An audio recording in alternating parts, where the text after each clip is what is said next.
싫은 사람일수록 다가간다. 화교의 커뮤니케이션 방식에서 빼놓을 수 없는 것이 바로 식사를 함께하는 것이다. 화교는 상대가 누구든지 목적이 무엇이든지 같이 밥을 먹으면서 비즈니스를 도모한다. 이들은 여러 사람이 한꺼번에 모이는 식사 모임을 자주 갖는데 그 중에는 꼭 껄끄러운 사람도 몇 명 끼어 있다. 어쩔 수 없이 부르는 것이 아니라 일부러 껄끄러운 사람들을 초대하는 것이다. 화교는 껄끄러운 사람과 함께 밥을 먹기 위해서 다른 많은 사람들을 초대한다고 해도 과언이 아니다. 아무리 불편하고 싫은 사람이라 하더라도 다수의 사람들 속에 섞여 있으면 싫은 정도가 좀 옅어지고 불편한 마음도 희석되기 때문이다. 과연 이렇게까지 해서 싫은 사람과 교제할 필요가 있을까? 화교는 절대 이득이 없는 일은 하지 않는다. 이러한 행동에는 마땅한 이유가 있다. 껄끄러운 사람은 자신의 약점을 보완해준다. 껄끄럽고 불편한 상대는 대개 자신과 다른 가치관을 지닌 사람, 즉 코드가 맞지 않는 사람이다. 이런 사람과 사업 이야기를 하다 보면 당신 생각이 틀렸다. 그 판단은 옳지 않다. 하며 서로 비난하거나 험악한 분위기가 조성되기 쉽다. 그래서 그런 상대와는 보통 일정한 거리를 두고 대화도 화제를 가려서 하기 마련이다. 그러나 화교는 반대로 생각한다. 화교는 껄끄러운 사람일수록 곁에 두고 교제할 가치가 있다고 생각한다. 마음에 들지 않는 사람을 멀리하면 사고방식이나 정보가 한쪽으로 치우치게 되고 한쪽으로 치우치면 결국 중요한 판단을 그르치게 된다는 것이다. 자신과 가치관이 다르다는 것은 자신에게는 생소한 논리 구조나 정보를 갖고 있다는 뜻이기도 하다. 따라서 껄끄러운 사람과의 만남을 통해서 자신에게 부족한 것을 얻을 수 있다. 화교는 사람을 사귈 때도 균형을 중시한다. 좋아하는 음식만 먹고 특정 영양소만 섭취하면 결국 영양 결핍이나 질병에 노출되는 것처럼 인간관계도 마찬가지다. 자신과 비슷한 사람들만 교류하다 보면 일과 인간관계 양쪽 모두 불균형이 일어난다. 같은 가치관을 지닌 집단은 리더가 잘못된 결정을 할 때 대안을 내놓을 수 없기 때문에 결정적인 위험에 직면하게 되는 것과 동일한 이치다. 화교는 이득이 된다면 자신과 다른 방식도 적극적으로 흡수하려고 노력한다. 처음에는 자신의 방식을 고집하다가도 결과적으로 상대편에 잘 되면 순순히 인정하고 상대의 것을 스스럼 없이 받아들인다. 한편 코드가 맞지 않는 사람은 그만큼 적이 될 가능성도 크다는 것을 화교는 본능적으로 알고 있다. 껄끄럽고 싫은 상대는 인간관계를 유지해 나가는데 잠재적인 불안 요소가 될 수 있다. 때문에 화교는 항상 이들의 동향을 파악하고 주의를 놓치지 않는다. 무방비 상태에서 공격을 받으면 치명상을 입을 수도 있기 때문이다. 이런 상황을 예방하기 위해서라도 일부러 싫은 사람을 식사 자리에 초대해서 그들의 정보를 탐색하는 것이다. 껄끄러운 사람과 교제하는 비결은 단순하게 사고하기. 여기까지 읽고 앞으로는 껄끄러운 사람들과 적극적으로 교제해야겠다고 생각하는 사람들이 있을 것이다. 하지만 이러한 방식은 반드시 역효과가 난다. 싫은 사람과 잘 지내기 위해서는 가벼운 마음가짐이 필요하다. 모임에서 함께 놀러갈 기회가 생겼다면 싫은 사람한테도 함께 가자고 슬쩍 말을 던지는 정도가 딱 좋다. 요컨대 다른 사람들이 내가 상대를 싫어하는 걸 눈치채지 못할 정도로만 관계를 유지하면 된다. 무리해서 사이좋게 지내려고 애쓰거나 많은 시간을 공유하지 않아도 된다. 그러나 대화를 나눌 기회가 생기면 피할 필요는 없다. 상대와 이런저런 이야기를 하다가 의외로 잘 통한다고 느껴질 수도 있기 때문이다. 일이든 인간관계든 너무 잘하려고 노력하거나 진지하게 접근하면 오히려 잘 풀리지 않는다. 가볍게, 단순하게, 유연하게 생각하는 것이 문제를 해결하는 비법이다. 호불호와 교제를 혼동하지 않는다. 세상 모든 사람과 교제할 수는 없다. 내가 만난 모든 사람은 소중한 인연이다. 인연이 생긴 사람과는 좋고 싫음에 상관없이 교제를 시작해야 한다. 나와 상대의 감정은 교제를 지속해 나감에 따라 달라지기 마련이다. 따라서 지금 상대가 싫다고 해서 교제를 하지 않는 것은 큰 손해다. 화교는 인간관계에 대해 기본적으로 이런 생각을 갖고 있다. 화교는 사람과의 만남을 가장 소중한 기회로 생각한다. 이런 사고방식이야말로 화교의 강인함과 상냥함의 원천이며 화교 비즈니스의 결정적인 성공 원인이다. 어느 누구와도 기꺼이 교제를 시작한다. 사람을 사귈 때 잘 가려서 사귀어야 한다는 말을 흔히 한다. 그런데 생각해보면 굳이 가려서 사귈 만큼 우리가 많은 관계를 맺고 있거나 인맥이 넘쳐나는 것은 아니다. 일본의 인구는 약 1억 3천만 명이고 중국은 약 13억 4천만 명이다. 그 중에서 우리가 일상적으로 만나는 사람의 수는 손으로 꼽을 만한 정도다. 우리가 평생 만날 수 있는 사람은 과연 몇 명이나 될까? 평소 한 사람이라면 직접 얼굴을 마주보며 대화를 나눌 만한 사람이 세 자릿수도 안 될 것이다. 그런데도 어렵게 만남의 기회를 얻게 된 사람을 스스로 잘라버리는 것은 너무나 어리석은 일이다. 가치관과 감성이 다르고 능력과 사상의 수준이 차이가 난다 해도 우리는 다양한 개성과 사귐을 통해서 반드시 새로운 것을 배우고 발견할 수 있다. 직접적인 해악을 끼치거나 손해를 주지 않는 이상 자신에게 도움이 되지 않은 사람은 없다. 화교는 자신의 체면을 망가뜨리지 않는 한 어느 누구와도 기꺼이 교제를 시작하고 관계를 이어나간다. 자기 자신과 잘 소통하는 사람이 타인과도 잘 소통할 수 있다. 커뮤니케이션에는 두 가지 종류가 있다. 자기 자신과의 커뮤니케이션과 다른 사람과의 커뮤니케이션이다. 자신과 잘 소통하는 사람은 타인과도 어려움 없이 소통할 수 있다. 자신의 감정을 잘 제어하면 껄끄럽거나 불편한 사람과 교제하는 것도 크게 어렵지 않다. 사람들이 가장 싫어하는 일 중에 하나가 싫은 사람과 단둘이 식사하는 것이다. 싫은 사람과 밥을 먹으면 체한다거나 소화가 안 된다고 말하는 사람들이 있다. 하지만 아무리 식사 자리가 거북하다 하더라도 길어야 2시간 정도다. 겨우 그 시간조차 참지 못하는 사람이라면 자기의 감정을 잘 제어하지 못하는 평가를 받을 수밖에 없다. 개를 키우고 싶지만 무서워서 못 기른다는 사람도 마찬가지다. 앞에서 화교가 애완동물을 기르는 이유는 많은 사람들과 쉽게 교제하기 위해서라고 했다. 화교들은 개가 무섭고 귀찮아도 그 정도의 단점은 기꺼이 감수하고 개를 키운다. 개를 매개로 하여 여러 사람들과 어울릴 수 있고 친근한 관계를 맺을 수 있는 장점이 더 크기 때문이다. 화교의 사고방식은 결코 복잡하지 않다. 그들의 논리는 단순 명쾌하다. 화교는 자신에게 이득이 된다면 단점도 기꺼이 감수하고 싫은 사람도 아무렇지 않게 대한다. 이들은 자신의 감정조차도 매우 효율적으로 사용한다. 상대에 대한 부정적인 감정 때문에 비즈니스 기회를 놓친다거나 쓸데없는 갈등을 만들어 에너지를 소모하는 일은 결코 하지 않는다. 물론 화교의 방식이 반드시 옳다는 건 아니다. 하지만 화교가 자기 통제의 달인인 것은 분명하다. 자기 통제를 잘하는 사람은 개인적인 호불호와 규제를 혼동하지 않는다. 이들은 사소한 감정 때문에 큰 이득을 놓치지 않는다. 화교는 어떤 태도가 자신에게 이득이 되는지 파악한 뒤 유리한 방향을 선택할 줄 안다. 물건 하나를 살 때도 인맥을 만든다. 당신은 물건을 살 때 가장 먼저 무슨 생각을 하는가? 대부분의 사람들은 어디서 살지를 먼저 생각한다. 가장 싼 곳, 편리한 곳이 우선순위에 오르기 때문이다. 그럼 이득을 최우선으로 여기는 화교는 물건을 살 때 무슨 생각을 먼저 할까? 화교는 쇼핑을 할 때도 독특한 원칙을 갖고 있다. 옷이나 생활용품처럼 간단한 것부터 집이나 자동차처럼 목돈이 드는 것까지 어떤 것이든 화교는 아는 사람에게서 사는 것을 원칙으로 한다.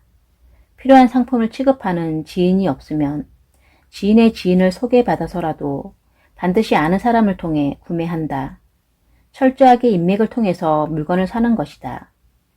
이들이 얼마나 인맥에 집착하느냐 하면 물건을 사야 할 가게가 정해지면 먼저 그 가게와 인맥이 있을 듯한 사람을 수소문하는 것부터 시작할 정도다. 돈을 쓸 때야말로 인맥을 만드는 절호의 기회.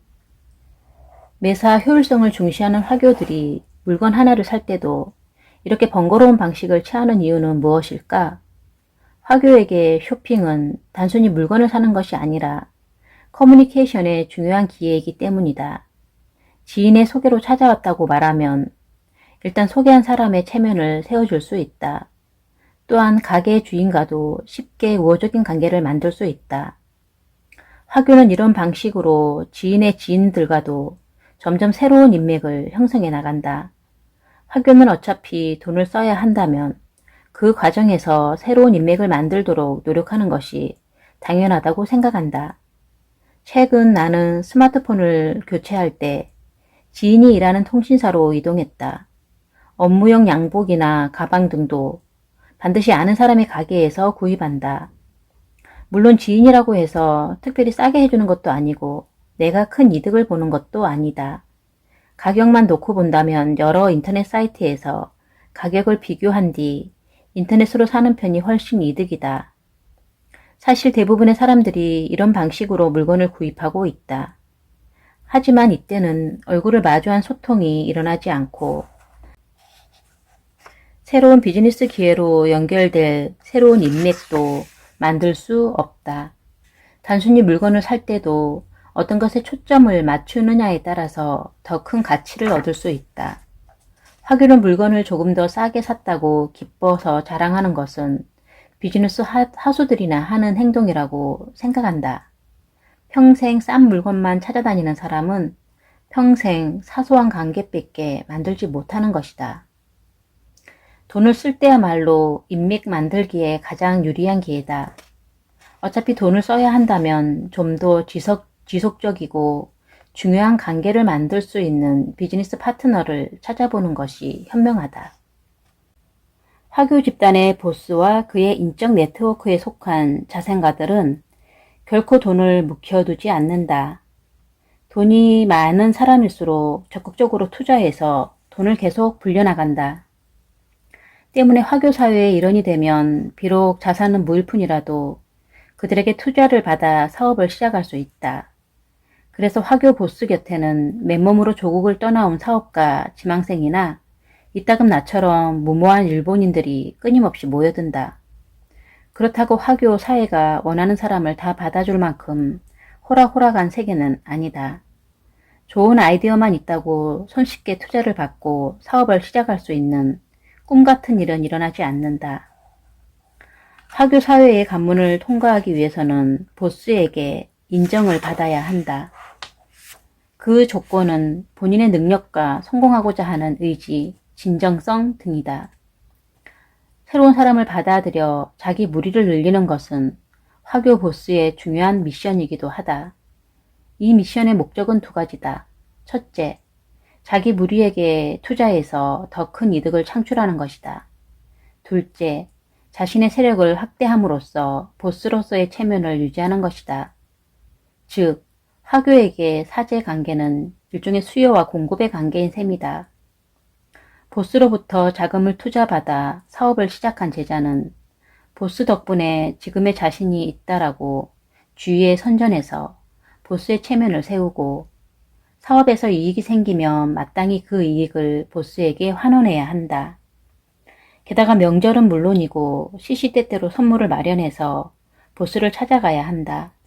따라서 보스는 여러 명의 유능한 제자들을 길러냄으로써 자신의 돈을 쓰지 않고 더 큰 이득을 보장받는 생활을 누리게 되는 것이다.